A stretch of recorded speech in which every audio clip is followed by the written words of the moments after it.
رفعت خټک صاحب مینوال دي سره مینه لري. زه خواست کوم خان کریم افریدي صاحب. بسم اللہ الرحمن الرحیم. السلام علیکم ورحمۃ اللہ وبرکاتہ.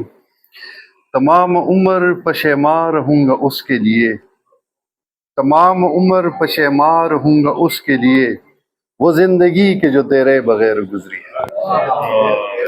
یہ رحمان بابا کا شعر ہے اور رضا حمدانی نے اس کو ٹرانسلیٹ کیا ہے.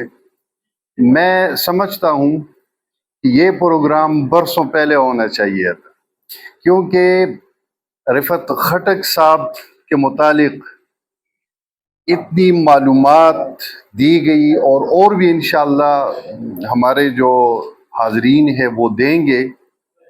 اور میں اس نتیجے پر پہنچ چکا ہوں کہ یہ آرٹ فن کے جو ہے اکیڈمی ہے، اور مجھے کہا گیا کہ اختصار سے کام لے، تو ظاہر ہے میرے پاس تو اتنی معلومات بھی نہیں ہے، لیکن ان معلومات کی بنیاد پر میں بہت کچھ کہہ سکتا ہوں.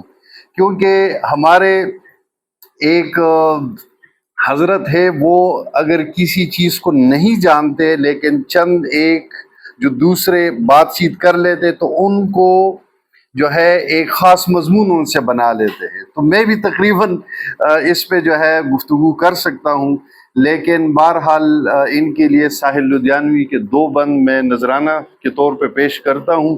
وہ کہتے ہیں کہ ریگزاروں میں بگولوں کے سوا کچھ بھی نہیں، ریگزاروں میں بگولوں کے سوا کچھ بھی نہیں، سائے ابر گریزاں سے مجھے کیا لینا، بجھ چکے ہیں میرے سینے میں محبت کے کنول، اب تیرے حسن پشیماں سے مجھے کیا لینا، میرے محبوب ہنگام تجدید وفا، میری درمند جوانی کے لیے راس نہیں، میں نے جو پھول چنے تھے تیرے قدموں کے لیے، ان کا دھندلا سا تصور بھی میرے پاس نہیں.